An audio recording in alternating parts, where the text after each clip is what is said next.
제가 가진 성경 신약 성경 239페이지 로마서 1장 8절에서 17절입니다.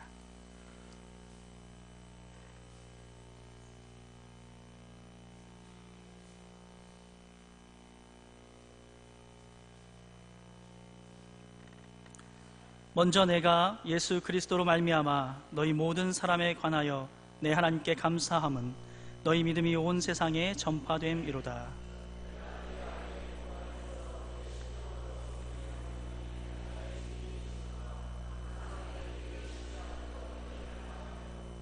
어떻게 하든지 이제 하나님의 뜻 안에서 너희에게로 나아갈 좋은 길 얻기를 구하노라.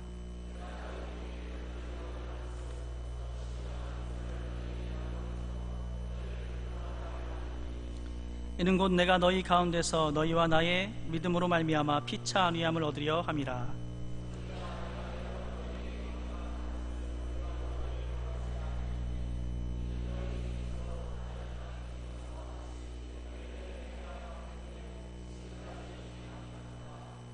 헬라인이나 야만인이나 지혜 있는 자나 어리석은 자에게 다 내가 빚진 자라.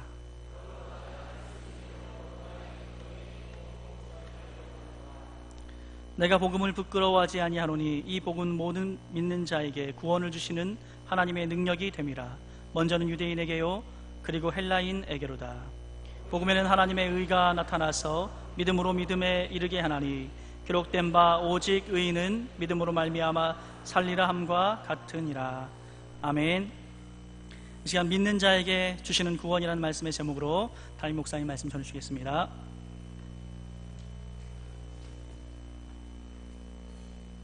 할렐루야. 네, 우리 참 좋은 평화로운 이 주의로 온데요, 우리 좌우에 계신 분에게 주님께서 당신을 사랑하십니다 이렇게 한번 인사하겠습니다. 우리 주님께서 큰 사랑으로 여러분을 사랑하시는 줄 믿습니다. 네, 우리 주님의 큰 사랑이 이 자리에 함께 하시는 줄 믿습니다. 네, 제가 한번 기도하겠습니다. 오늘 저녁에는 우리 고등부 수련회가 시작되고요, 다음 주에는 우리 대청부 청년부 수련회인데, 우리 고등부와 대청부 또 청년부가 우리 교회에서 제일 많은 그 어떤 뭐라고 할까요, 사랑과 관심이 필요한 부서가 아닌가 생각합니다. 우리 청소년들 그리고 우리 청년들, 우리의 가까운 미래인데 굉장히 그 고등학생들은 입시에 완전히 많이 그 고등부의 옛날 그 고등부하고 진짜 다릅니다. 옛날 우리 세대에서는 고등부나 그 중등부가 굉장히 왕성했던 기억이 나는데요, 요즘 고등부는 굉장히 어려워요. 네, 우리 청년들도 앞날의 짐 때문에 많이 그 고민이 많습니다. 그래서 우리는 특별히 우리 청소년들 또 우리 청년들 위해서 기도를 하면 좋겠어요. 우리 사실 이 청소년 청년 때 하나님 만나고 제자의 훈련을 잘 받을 수 있는 아주 좋은 적기입니다. 우리 사역자들만 해도, 또 여러분도 한번 돌아보시면은 아마 그런 분들이 많을 거예요. 청소년 때 또 청년 때 하나님을 알게 되고 신앙의 참 그 맛을 그때 알고 믿음이 자라고 신앙에 성장했던 그런 참 좋은 시기인데 오늘날 너무나 눌려 있어요. 우리가 마침 감사헌금도 고등부 학생들이 하나님을 만나는 이번 수련회를 통해서 은혜의 시간 되기를 소원하는 헌금도 들어가지고 다 같이 한번 청소년들 우리 청년들 위해서 기도하고 이들에게 큰 은혜, 우리가 받았던 은혜보다 더 큰 은혜를 주시라고 같이 한번 기도하겠습니다. 그리고 또 오늘 말씀 시간을 위해서 또 기도해 주시기 바랍니다. 기도 한번 하겠습니다. 하나님 아버지 감사합니다. 오늘 이 시간 이제 이 좋은 여름인데 주님, 우리 고등부 수련회 그동안 준비해서 오늘 저녁부터 시작하고 또 다음 주에는 우리 대청부 청년부 수련회가 있는데 주님, 우리 청소년들과 또 우리 청년들에게 우리 하나님 은혜를 많이 주시기를 원합니다. 이들의 짐이 매우 무겁고 이들이 하나님을 참 알아야 하는, 또 알기에 참 적절한 그러한 시기를 살고 있지만은 오늘날 이 세상의 아버지 이 풍조와 이 세상 신이 주님이시여 우리 청소년들, 우리 청년들의 그 마음을 하나님께로 나가는데 얼마나 아버지가 큰 장애가 있는지, 얼마나 큰 걸림을 주는지 하나님 아버지 불쌍히 여겨주시고 우리 청년들 속에, 우리 청소년들 속에 하나님 은혜를 부어주시기를 간절히 원하고 바랍니다. 하나님 아버지, 우리의 청소년들에게 하나님의 은혜 주시고, 주님, 우리가 하나님을 정말 아는 세대가 되게 하여 주시고, 하나님을 아는 우리 새벽이슬 같은 청년들 되게 하여 주시고, 이 세상은 너무나 하나님 악하며 또 교만하며 또 아버지 간교하고 주님이서 또 유혹합니다. 주님이서 우리 청년들, 우리 청소년들, 주님, 이 세상의 큰 풍대 아버지 세속의 파도, 세속의 홍수에 떠내려가지 않고 하나님께 은혜를 받고 그 마음의 중심에 변화를 받는 하나님이시여, 하나님을 사랑하고 경외하는 그들의 젊음과 그들의 아버지 이 좋은 시기를 우리 하나님과 가까이 할 수 있는 주님께서 우리 청소년들 되게 하시고, 그러한 우리 청년들 되게 하소서. 예수님의 제자 되고 하나님 경외함을 배우는 아버지시 우리의 자녀들 되게 하여 주시기를 원합니다. 우리 하나님을 사랑하는 자녀들이 되게 하여 주시기를 원합니다. 우리 하나님을 사랑하는 자녀들 되게 하여 주시옵소서. 우리 하나님의 큰 은혜를 아는 아버지, 우리의 자녀들 되게 하시고 우리 청년들이 되게 하여 주시기를 원합니다. 하나님 아버지시여, 오늘 이 시간도 주님께서 말씀 베풀어 주시고 아버지 은혜를 베푸시고 주의 백성들에게 복음을, 하나님의 마음을 주시옵소서. 할렐루야.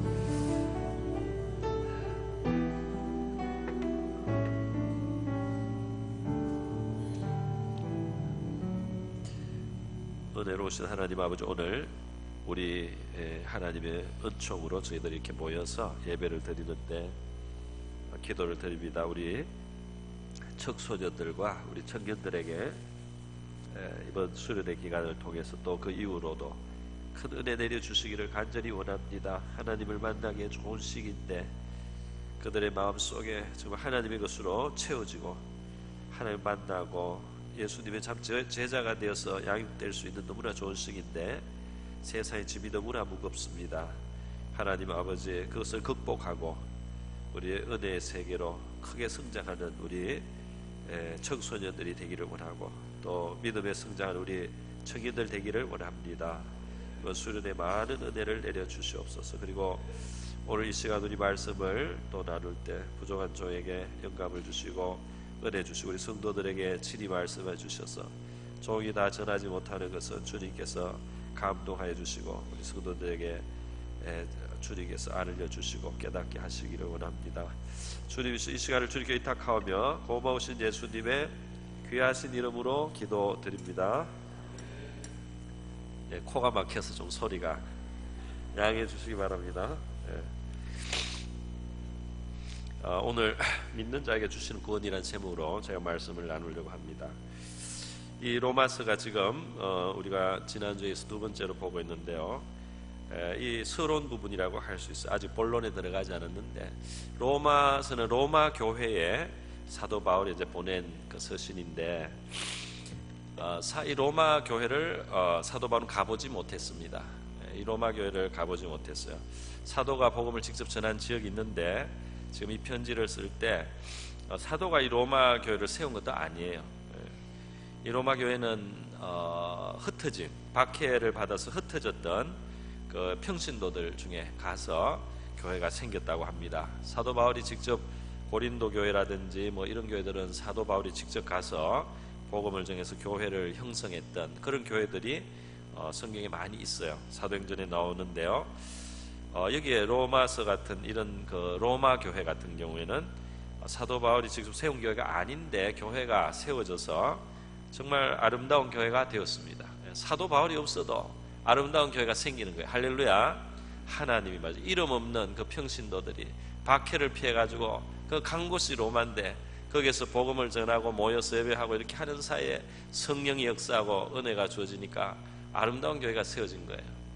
그러니까 이 복음은 사람이 전하고 유명한 사도나 무슨 베드로, 요한 또 무슨 바울 이런 사람들이 물론 일은 많이 하고 열심히 했지만은 그들에게서 정말 난 것이 아니고 그들에게 그 은혜와 능력을 주셔서 그 성령의 역사가 사람들의 마음에 일어나게 하는 바로 주님 자신의 역사인 줄 믿습니다.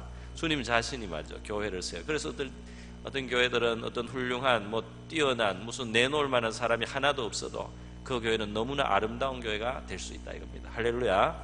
예. 어떤 유명한 사람이 있고 대단한 사람이 있는데 말이죠, 근데 그 사람만 싹 빠지면은 휘청휘청하는 그런 교회도 어쩌다가 있어요. 별로 차라리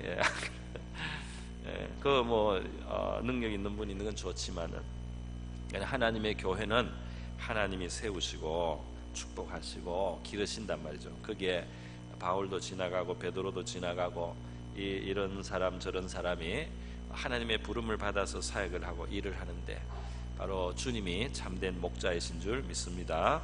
네.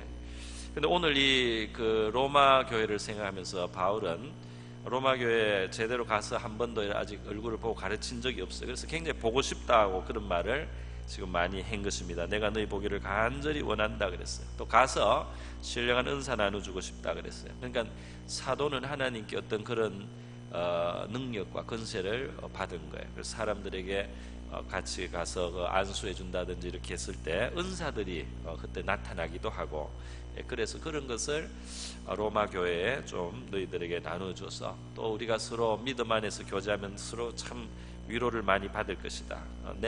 내가 빨리 너희들 갈 수 있는 길을 우리 하나님이 열어주시기를 바란다. 그리고 나는 너희들을 만나지 못했지만은 너희들에 대해서, 거의 너희들의 믿음에 대해서 듣고 늘 너희들을 위해서 기도하고 있다. 보지 못했는데도 어떻게 이렇게 마음이 가고 사랑이 가고 보고 싶은지, 정말 주님의 마음이 그의 마음속에 있고 우리 하나님 안에서 우리가 참 희한한 하나님의 가족이 되어서요, 이렇게 복음 안에서 교제하고 서로 참 유익을 구하는 그런 아름다운 모습이 되었습니다. 그런데 지금까지 가는 길이 막혔다, 13절까지 그렇게 말씀을 하고 있습니다. 그런데 15절에 보면은 사도 바울이 나는 할 수 있는 대로 로마에 있는 너희에게도 복음 전하기를 원하노라. 이 말씀 우리가 생각해 볼 점이 많이 있습니다. 뭐냐면은 지금 로마에 있는 사람들은 지금 교회입니다. 교회를 이루고 있어요. 근데 내가 할 수 있는 대로 너희에게 정말 하나님이 허락하신다면 최선을 다해서 너희에게 복음 전하기를 원한다. 어떤 사람은 여기에 의문을 가질 수 있어요.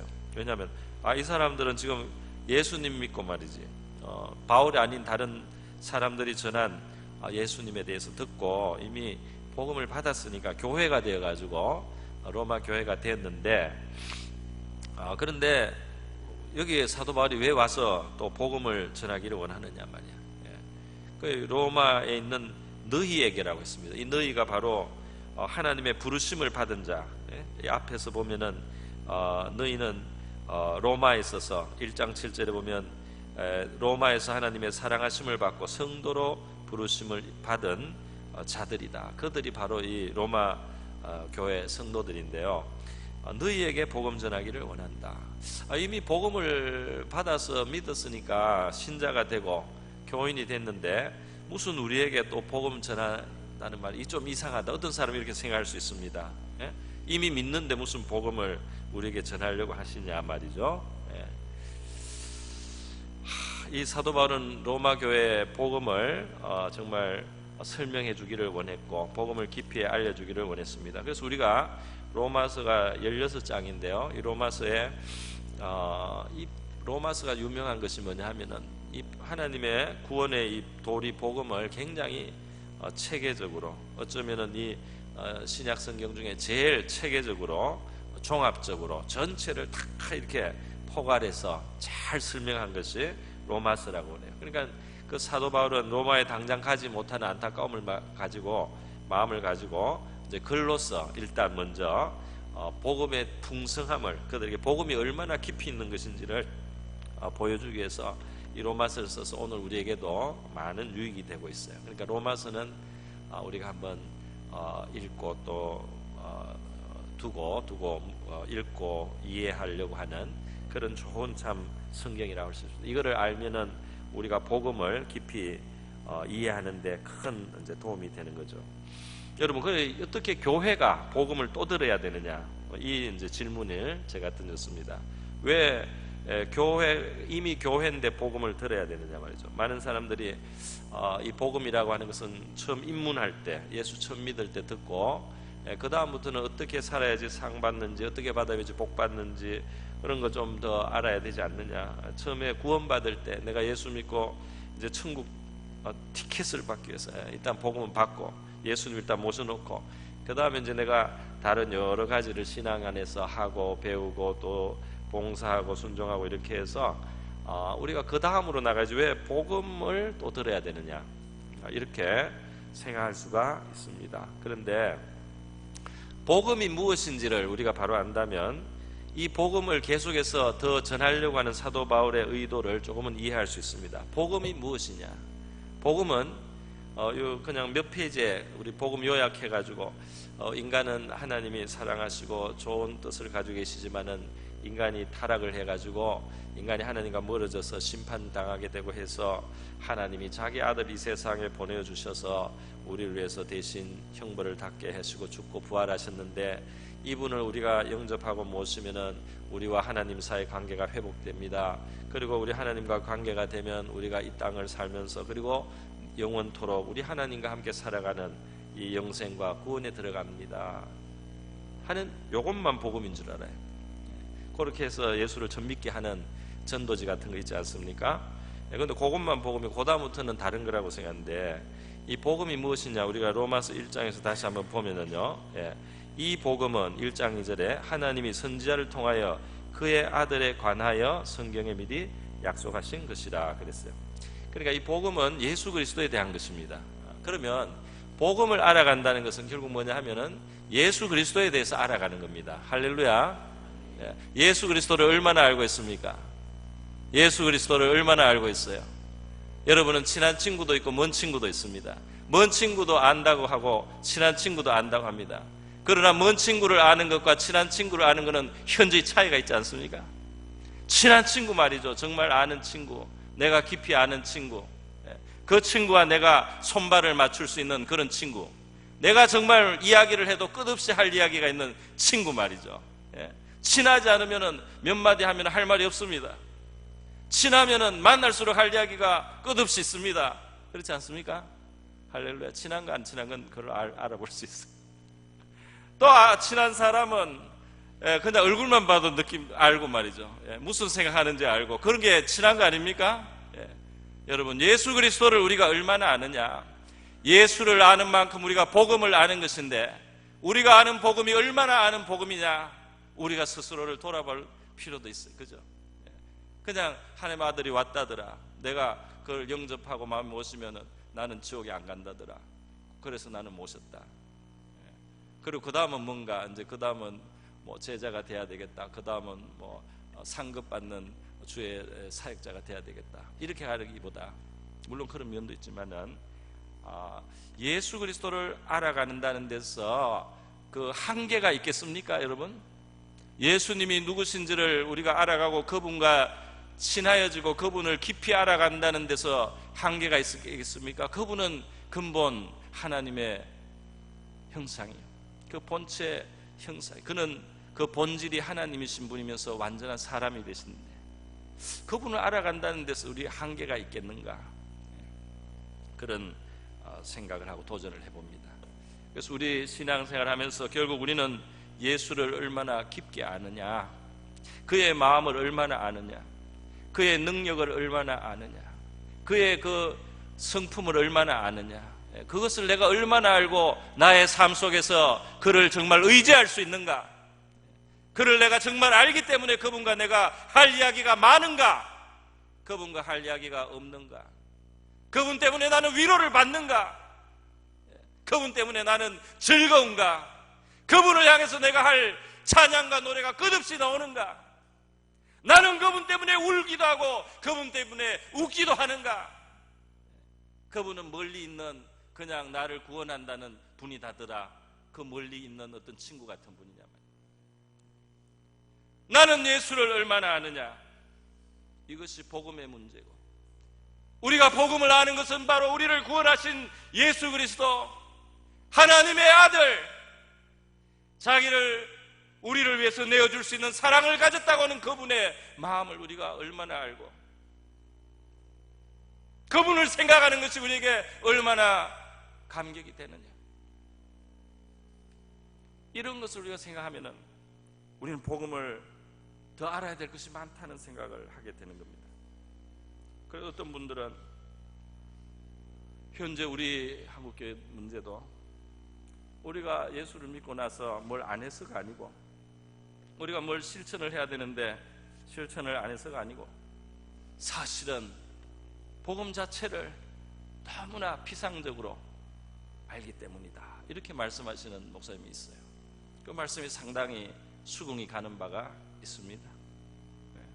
우리 예수는 한번 처음 예수 믿을 때, 우리 기독교 입문할 때 한번 생각하고 받아들였다가 그 다음은 내가 어떻게 해서 하나님께 어떤 복을 받고 어떻게 상을 받고 어떻게 삶을 살아가는데 도움을 받고 요것만 하다가, 그 정도로 그냥 하다가 적당히 하다가, 정말 이 예수라는 이 복음의 핵심에 있는 이 예수를 성경은 뭐라고 합니까? 너희의 생명이라고 말하는데, 이 예수를 골로새서는 너희의 생명이라고까지 말했어요. 그 하나님의 비밀이 거기에 다 있다 그랬어요. 그 우리 이 예수를 얼마나 아느냐. 그래서 베드로 전서에서는 우리에게 우리 주 예수 그리스도의 은혜와 그를 아는 지식에서 자라가라, 이렇게 말씀했습니다. 예수를 아는 데서 우리는 성장해야 된다. 예수를 아는 데서 우리는 깊어져야 된다. 그것이 우리 신앙이고 그것이 복음을 알아가는 것인데, 결국은 우리는 복음을 아는 만큼, 우리 복음에 깊이 들어가 서는 만큼 누리게 될 것이고, 복음의 부여를 우리도 누리고 또 다른 사람에게 알릴 수 있는 그런 힘을 갖게 될 것이다 하는 것입니다. 그래서 여러분, 오늘 어쩌면은 많은 사람들은 교회를 다니는데 복음의 기초를 받아서 입문을 해서요, 입문반을 하는데, 그러니까 예수를 이제 좀 믿고 신앙생활 좀 하는데, 이 예수를 아는 데서 자라가지 않고, 그의 은혜 속에서 자라가지 않고 가다가 입문반에서 인생을 졸업하는 그러는 우리 성도들이 있을 수 있습니다. 그 예수를 아는 데서 자라지 않는 거예요.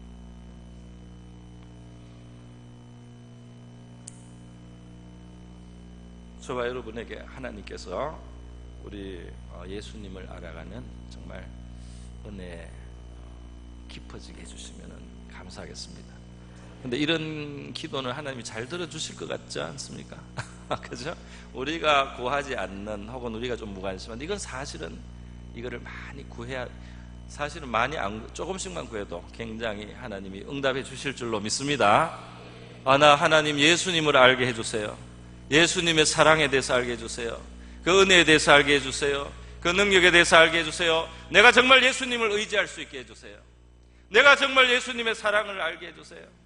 그 사랑을 내가 기뻐할 수 있는 사람이 되게 해주세요. 예수님과 동행을 하게 도와주세요. 예수님과 가까워지게 해주세요. 지금 살아계시지 않습니까? 살아계시단 말이에요. 부활하셔서 하늘과 땅의 모든 권세도 가지고 계신다고 하는데, 예수님을 알게 해달라는, 그래서 이 복음이, 다시 말해서 예수님에 대한 하나님의 메시지가 또 단순히 지식뿐 아니라 우리의 가슴 속으로 이것이 알려져야 되겠습니다. 이것이 깊어져야 되겠습니다. 우리가 좋은 친구를 만나면 마음이 편하고, 좋은 친구와 할 이야기도 많고, 생각 이야기를 나누다 보면 지혜를 얻고 도움을 받고 위로를 받고 격려를 받고, 그렇게 하듯이 우리 예수님과 우리의 관계도 그렇게 되고 복음을 우리가 누릴 수 있기를 바랍니다. 우리 하나님 그렇게 해주시기 바랍니다. 자, 그런데 복음에 대해서 지금 말을 하면서 사도 바울이 복음에 대한 부끄러워하지 아니하노니, 이런 말을 해요. 복음은 내가 복음을 부끄러워하지 아니하노니, 이 복음은 모든 믿는 자에게 구원을 주시는 하나님의 능력이 됨이라. 복음 전하는 사도 바울입니다.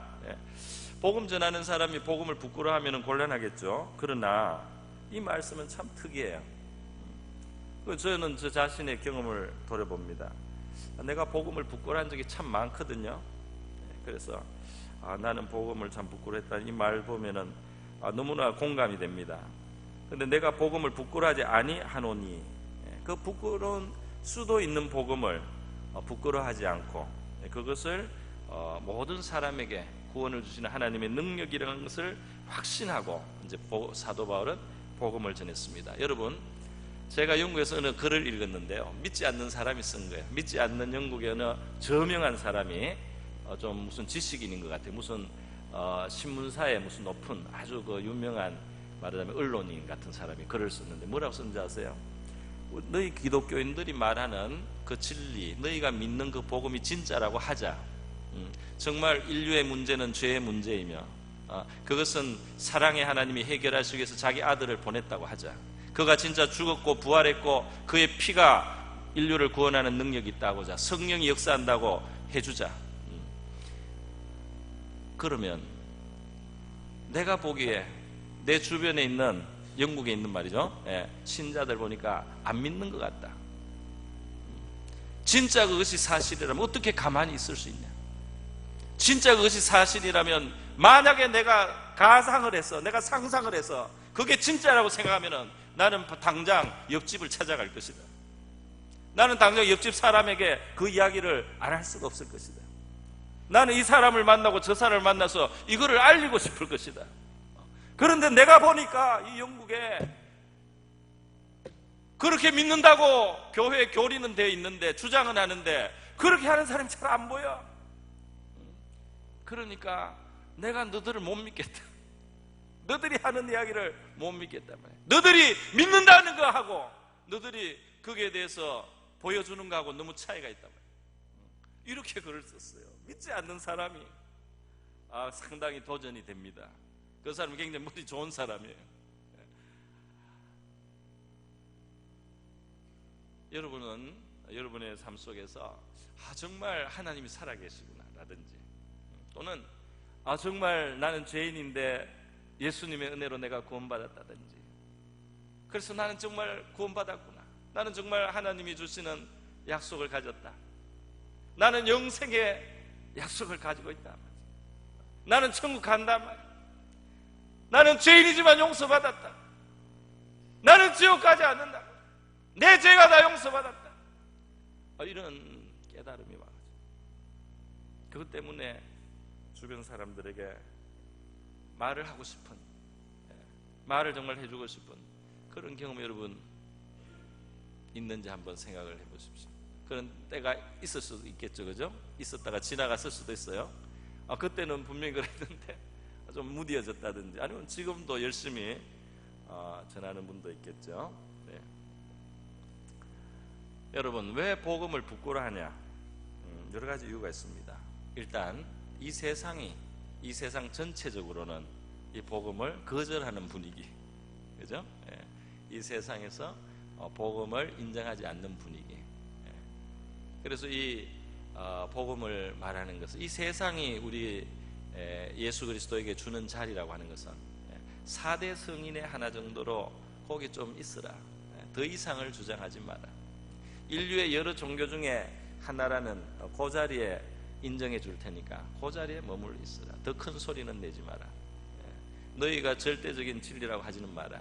많은 종교도 있고 하니까 서로 잘 지내야 되니까 그냥 그 중에 하나라고 하자. 그리고 이 세상에 사실 더 중요한 건 많아. 정치, 경제, 군사, 문화 더 중요한 건 많아. 너희들은 이 세상의 삶을 조금 도와주는 종교라는 하나의 영역에서 어떤 영적이고 인간의 내면적인 문제에 대해서 약간 만족을 주는 그 자리에 있는 걸로 우리가 인정해 줄 테니까 거기를 넘지 마. 거기에 있어.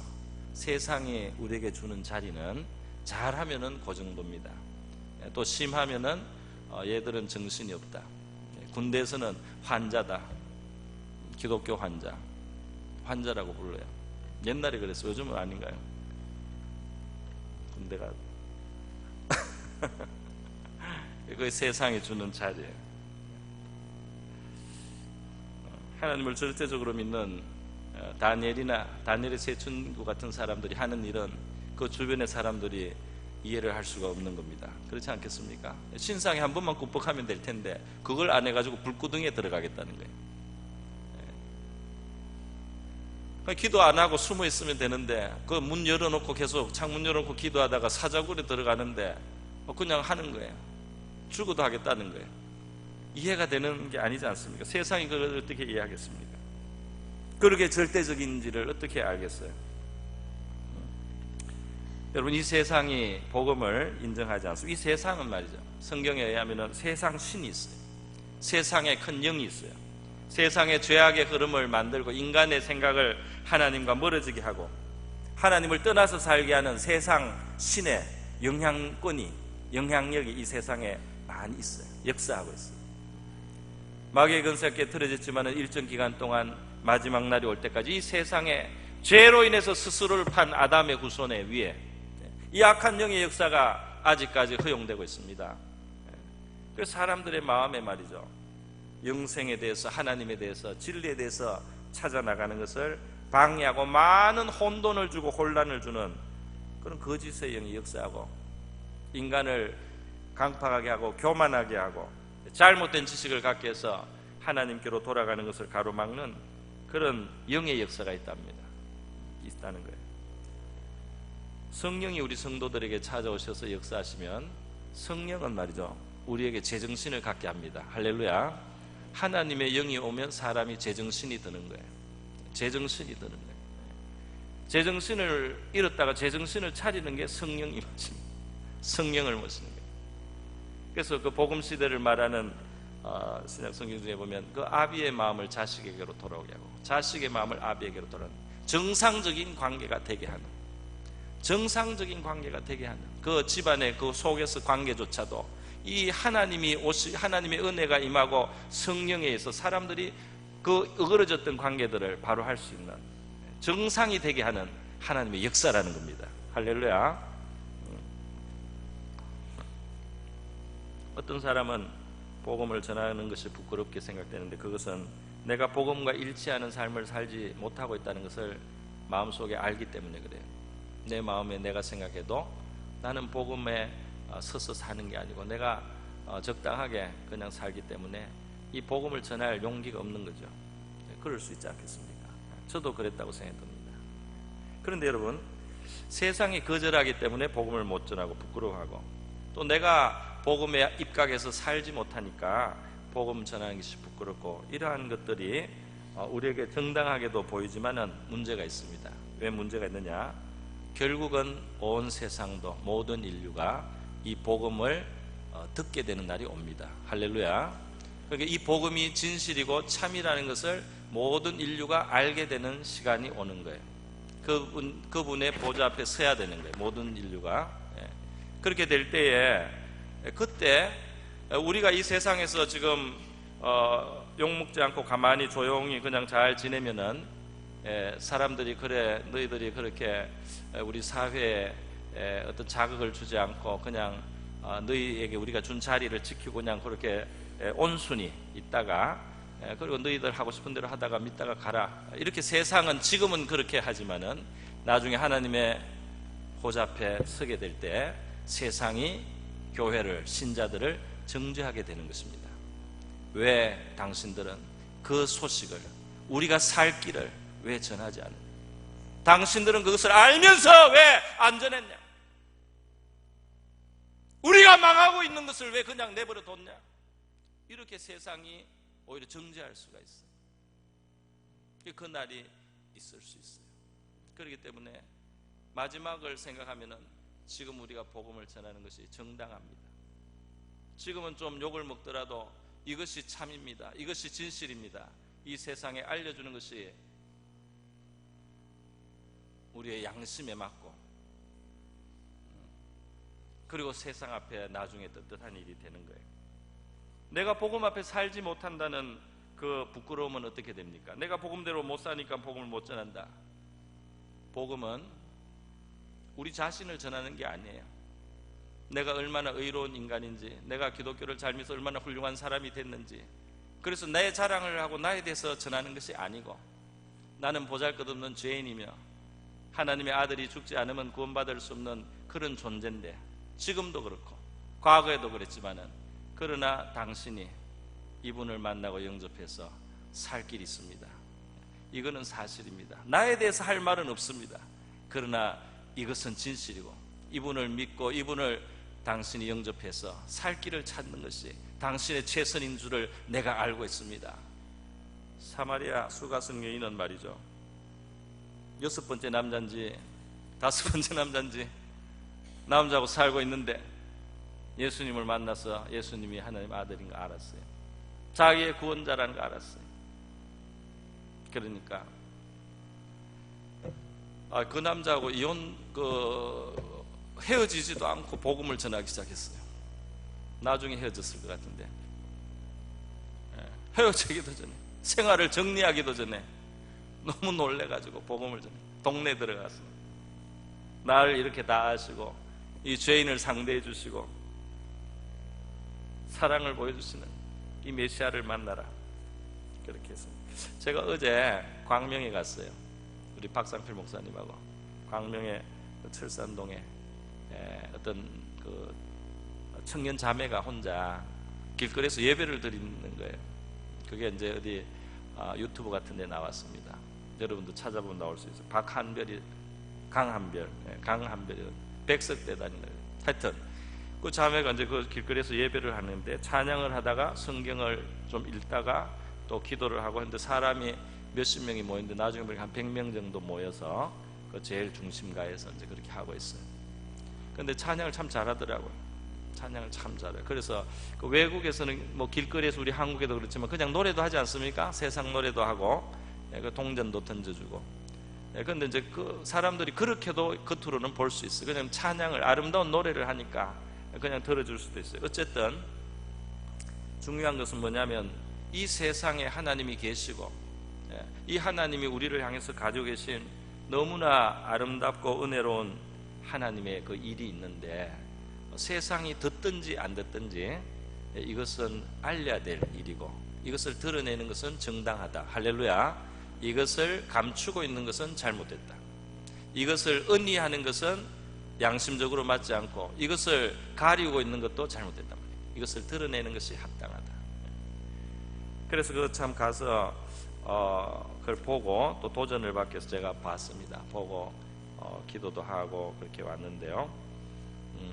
좀 그런 것이 어떤 형태로든지 우리가 주님을 자랑하는 일을 하는 것이 합당하겠다.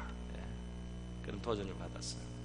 제가 예전에 보니까 어떤 분이 어느 날부터 사람이 좀 달라졌어요. 왜 달라졌냐 하면은 이 사람이 어디 꽂혔어요. 뭐에 꽂혔느냐 했더니 비타민C에 꽂혔어요. 그때부터 계속 비타민C에 대해서 이야기해요. 어디서 뭘 읽었는지 봤는지 비타민C가 몸에 그렇게 좋대요. 그래서 누구를 만나든지 비타민C를 먹으라고 그래요. 비타민C를 팔라고. 자기 돈 버는 것도 아닌데 비타민C에 대해서 계속 이야기를 해요. 아니, 건강에 조금 도움이 되는 걸 알고 말이죠. 뭐 자기가 약을 먹고 조금 효력을 받는지는 모르겠는데 비타민C 전도사가 된 거예요. 자발적으로. 그 비타민C에도 자발적인 전도사가 생기는데 죄인들을 구원하고 비천하고 비참한 인생을 구원하실 수 있는 은혜로우신 구원자가 계신 것에 대해서 우리가 알리는 것은 정당한 줄 믿습니다. 어떤 사람은 마늘에 대해서 또 전파해요. 마늘이 얼마나 어떤 데 효력이 있느냐. 저도 마늘을 좋아합니다. 삶은 마늘 맛있어요. 약이 될 것 같아요. 그래서 마늘에 대해서 열심히 하는데 예수님에 대해서는 이야기를 안 해요. 약간 잘못되셨어요. 마늘보다 더 좋은 거는 왜 안 하고 마늘에 대해서 그렇게 열심히 이야기해요. 관광지 좋은 거를 보고 왔다든지 맛있는 맛집을 보고 오면은 적어도 몇십 명한테 기회가 있을 때마다 이야기를 해줍니다. 그런데 죄인을 구원하시고 비참한 인생에게 참된 소망이 되시고 참 목자가 되고 인간이 반드시 모셔야 되는 그분에 대해서는 이야기하지 않는다는 것은 우리의 신앙과도 맞지 않지 않겠습니까? 그러면 우리가 주님의 마음, 주님의 사랑, 주님의 은혜, 그 능력의 세계를 더 알아간다면 아마 더 우리가 자연스럽게 말하게 될 줄로 믿습니다.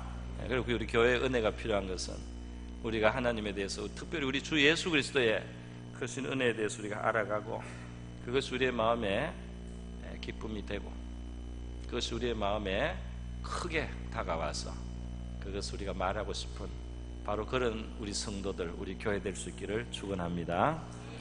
억지로 하라고 되는 건 아니잖아요, 그죠? 저도 알아요. 억지로 하세요, 뭐 전도하세요 이런다 되는 게 아니고, 우리가 이 복음을 알므로 이 복음을 전하지 않을 수 없는, 입이 간지러워서 가만히 있을 수 없는, 그토록 우리가 복음을 알아야 될 줄 믿습니다. 내가 복음을 전하지 않아도 아무렇지도 않는, 그리고 세상의 모든 사람들이 즐기는 그냥 그 삶을 같이 똑같이 즐기는 것으로 내가 만족하고 있다면, 우리 기독교인으로서 너무 좀 뭐라고 할까요? 조금 약간 비참한 거 아닙니까? 세상 사람들이 가진 것을 우리도 같이 기뻐하고, 세상 사람들이 없는 것을 우리 같이 슬퍼하고, 똑같으면은 우리가 뭘 가지고 있는지 아직 잘 모른다는 거 아니겠습니까? 그러니까 복음을 들어야 되겠죠. 복음을 알아야 되지 않겠습니까? 정말로 복음을 우리가 알아야 되겠습니다.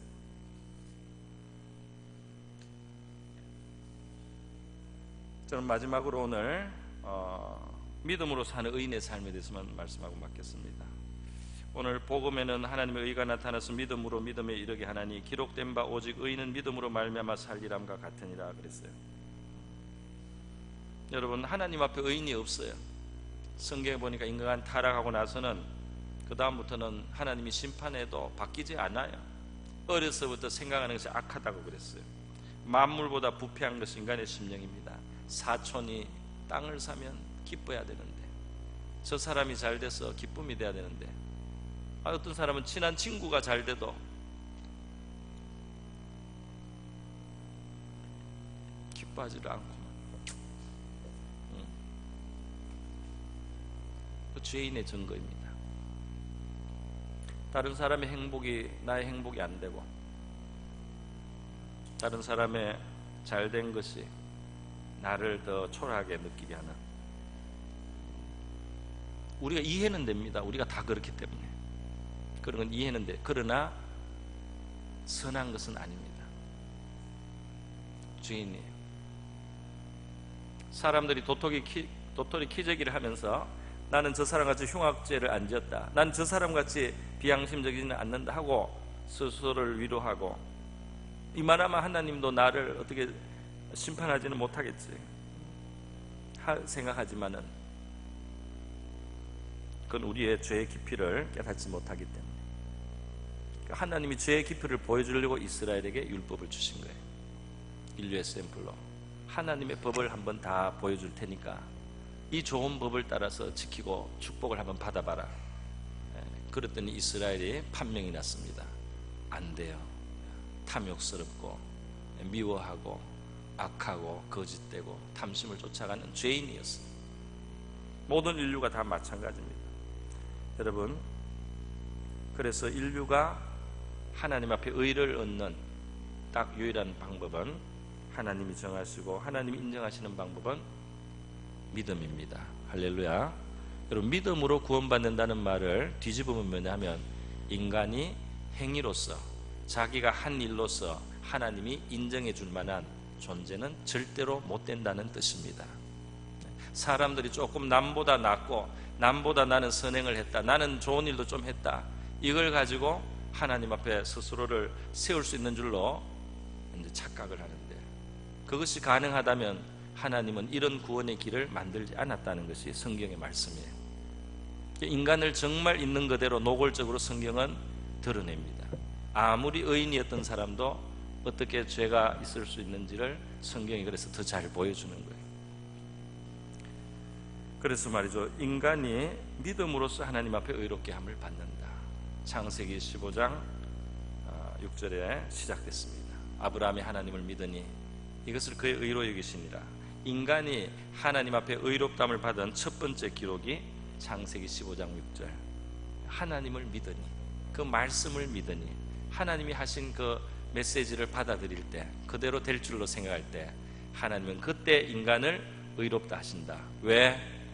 행위로는, 자기의 하는 일로는 절대로 하나님이 인정할 수 있는 의를 이룰 수 없는 존재이기 때문에 믿는 것을 보시고 의롭다고 하시겠다는 겁니다. 할렐루야. 그래서 우리 예수 그리스도의 이 복음은 맞죠, 믿음으로 믿음에 이르는, 우리가 하나님을 믿고 하나님의 말씀을 믿고, 우리는 부족합니다, 실패합니다. 그러나 계속 믿겠습니다. 믿음이 부족합니다. 그러나 또 믿겠습니다. 도와주세요. 계속 믿겠습니다. 그 믿음에서 믿음으로 우리가 살아갈 동안 하나님이 우리를 의롭게 여기시고 우리를 구원하십니다. 할렐루야. 오늘 시간이 돼가지고 이 정도로 마무리를 하고요, 다음 기회에 또 말씀을 나누도록 하겠습니다. 우리 다 같이 한번 기도하겠습니다. 이 시간 우리 기도할 때 주여 우리 복음을 더 알게 하시고 예수 그리스도를 더 알게 하시고 우리가 마땅히 복음을 알아서 예수님에 대해서, 이 복음에 대해서 이야기하는 것이 너무 당연한, 너무나 자연스러운 그 정도가 되도록 우리가 이 복음을 깨닫게 하시고, 그래서 우리도 복음을 정말 누리는 우리가 되게 해주십시오. 그런 교회가 되게 해주십시오. 우리 기도하겠습니다. 우리가 오늘 믿음으로 살기를 원합니다. 내 자신을 보고 실망하고 내 행위의 그 한계를 보고 실망하지만 믿음으로 나를 의롭게 하시는 하나님을 알고 믿음에 굳게 서게 하옵시고 마귀의 송사를 대적하게 하옵소서. 복음을 전하는 것이 너무나 자연스럽게 될 만큼 우리가 복음을 깨닫게 하여 주시고 복음을 누리게 하여 주시옵소서. 다 같이 한번 기도하겠습니다. 하나님 아버지 감사합니다. 오늘 로마서 말씀을 생각해 봅니다. 복음에 대해서 아버지 이 저희 참 줘야한 말로 우리 성도들에게 말씀을 나누었는데 주님께서는 우리 성도들의 마음속에 말씀해 주시고 또 정말 예수 그리스도의 이 복음이 우리에게 지금 안다고 생각하면서 주님 그 복음의 생명과 능력과 하나님 그 복음의 그 진수가 정말 우리에게 얼마나 더 필요한지에 대해서 우리가 깊이 깨닫고 목마름을 가지고 사모함을 가지고 또 우리 아버지 앞에 구할 때 우리 주님 기꺼이 기쁘시게 그 복음을, 그 예수 그리스도를 우리에게 드러내어 주실 줄로 믿습니다. 우리가 그리스도를 누리고 우리 예수님과 가까워져서 이 복음이 우리의 참된 소유와 생명이 되어서 주님 우리의 입에서도 우리의 삶에서 예수가 흘러나오고 이 예수의 복음이 흘러나오는 저와 우리 성도들 되게 하시고 우리 오류동 남부교회 되게 하여 주시고 우리 조국의 교회가 되게 하여 주시기를 원합니다. 우리가 교세를 늘리기 위해서 복음을 전하는 것이 아니고 우리가 주님이 주셨던 목표를 달성하기 위해서 복음을 전하는 것이 아니고 주님 우리가 이것이 그냥 우리의 의무이기 때문에 하는 것이 아니고 주님 이 복음이 너무나 좋은 것이어서 그것을 말하지 않는 것이 우리에게 고통이 되고 괴로움이 되는 주님 그런 복음을 우리가 알게 하시고 누리는 우리 교회 되게 하시고 우리 성도들 될 수 있게 도와주시기를 원하고 바랍니다. 복음을 부끄러워하는 요소들이 있습니다. 주님 우리의 마음에 정말 이 복음을 부끄러워하지 않는 사도 바울의 그 정신 그리고 이 복음을 전하는 것이 너무나 당연하게 되는 하나님 거기에 우리가 나가기를 원합니다. 주님 도와주시옵소서. 할렐루야. 감사드립니다.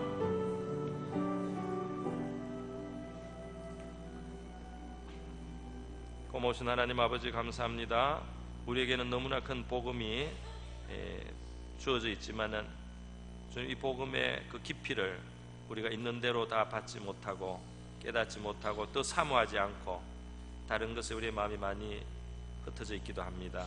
우리 주 예수 그리스도 하나님의 아들의 이 복음이 우리의 심령과 우리의 삶의 가장 깊은 곳에 가장 중심에 크게 자리 잡게 하여 주시고 그래서 이 복음을 진실로 누리고 이 복음을 전하지 않을 수 없는 주님 그런 복음의 은혜 가운데 살아가는 저와 우리 모든 성도들 되게 하여 주시옵시고 우리 교회가 되게 하여 주시옵소서. 고마우신 예수님의 귀하신 이름으로 기도드립니다.